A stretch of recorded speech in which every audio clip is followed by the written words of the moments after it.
Você é um homossexual, Ian? Claro que sou. Você gostaria de vir aqui e aceitar Jesus na sua vida? Não. Eu tô de boa. Sabe, eu já aceitei Jesus.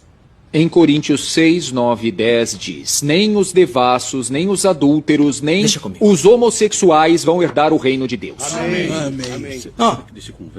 Sério, porque em Colossenses 3, 11 e 13 diz: não há diferença entre grego e grego, judeu e gentil, bárbaro e cita, servo e livre, pois Cristo está em tudo e em todos.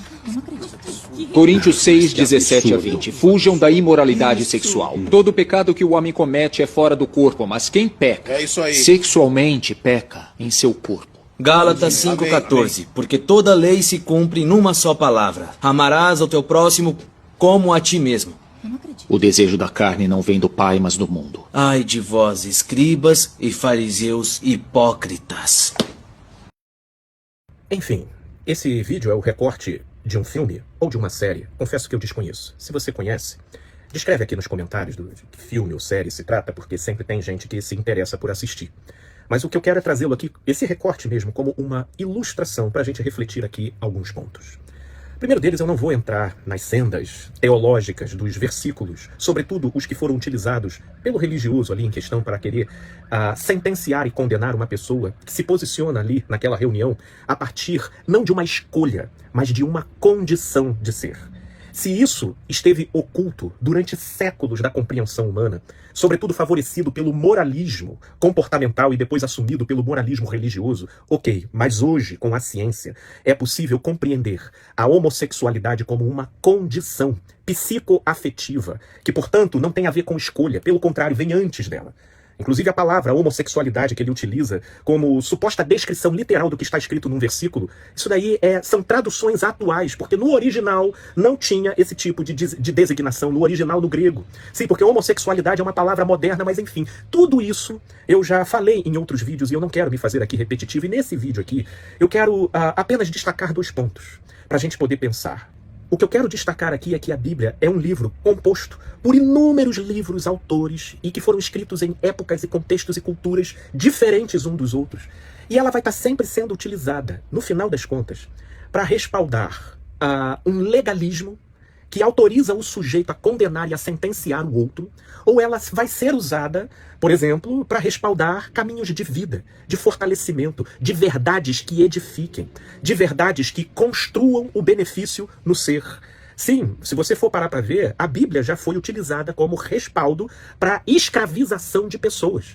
Aqui no Brasil mesmo, se você for em cidades históricas, em Minas Gerais, tem muitas delas, onde a praça pública, onde no meio da praça pública escravos eram açoitados, em frente a essa praça pública tinha e tem uma igreja, que dava ali cobertura e respaldo para toda aquela cultura completamente nociva.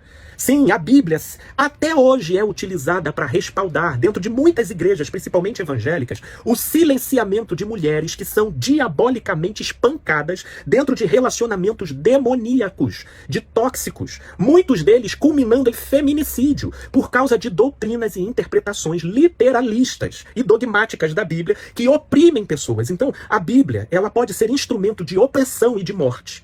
E dela podem se valer também leituras que propiciam a edificação, o crescimento e a vida. E esse vídeo aí, para mim, ele ilustra justamente a dinâmica daqueles que, com a mentalidade da religião dos homens, se utilizam da Bíblia para condenar e sentenciar o outro, e daqueles que se utilizam da Bíblia para poder afirmar a vida e a fé em Cristo Jesus. Esse é o primeiro ponto. Porque eu não quero saber da sua teologia, no final das contas a Bíblia serve para quê? Existem aqueles que eu chamo dos devotos do livro, porque eles não são discípulos de Jesus e muito menos do Evangelho. Eles são devotos do livro e o livro serve como instrumento para eles manipularem, condenarem e promoverem toda sorte de opressão e ameaça no intuito de se alavancarem como modelos morais e com isso controlarem e obterem um benefício não só dos recursos, mas também da influência e do poder que tudo isso desencadeia nesse tipo de relação. E é isso que eu denuncio aqui como mentalidade da religião dos homens. E a Bíblia também ela pode consolar, ela pode afirmar, ela pode pacificar, ela pode ter ali conteúdos que deem respaldo para o sujeito a conhecer e se aproximar de Deus em fé, tendo nele o seu justificador de acordo cada qual com a sua própria verdade e a sua própria condição. E aí eu te pergunto, como que a Bíblia é utilizada na sua vida? Um segundo ponto que eu trago para a gente refletir é a atitude desse rapaz. E eu aqui deixo uma recomendação.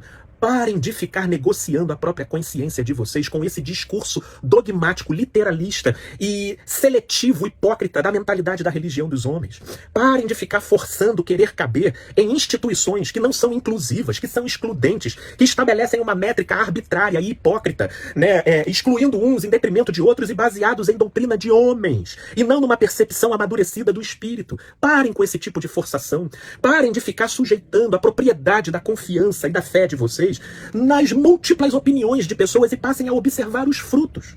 Porque o atestado de se você está num caminho certo ou errado não é a opinião de A, B ou C, mas é a qualidade dos frutos que você colhe na vida. E tanto homossexuais quanto heterossexuais podem ter devassidão, desequilíbrio e cobiças em relação àquilo que não lhe pertence, quanto ambos também podem produzir uma vida equilibrada, uma vida que expresse fidelidade, bondade, misericórdia, amor. Sim, e contra esses frutos não há condenação, não há argumentos, não há teologia. Portanto, se estabeleçam nisso. E é a propriedade desse rapaz, no modo como ele se coloca e não arreda o pé diante desse discurso religioso, que eu trago aqui também pra gente refletir. Porque muito não é você ficar ouvindo teologia, mas é essa decisão em fé do seu coração de acreditar no perdão e na validação que vem de Deus. E olha, cada qual com a sua devida história, cada qual com a sua devida singularidade. Essa afirmação que vem de Deus é algo que tem que ser por uma decisão em fé. Em algum sentido, em algum nível, nós carregamos relatividades, nós carregamos contradições em relação à cultura, em relação ao olhar do outro, e essa afirmação que vem de Deus, ela só pode ser vivida pela fé, e isso tem que ser uma decisão.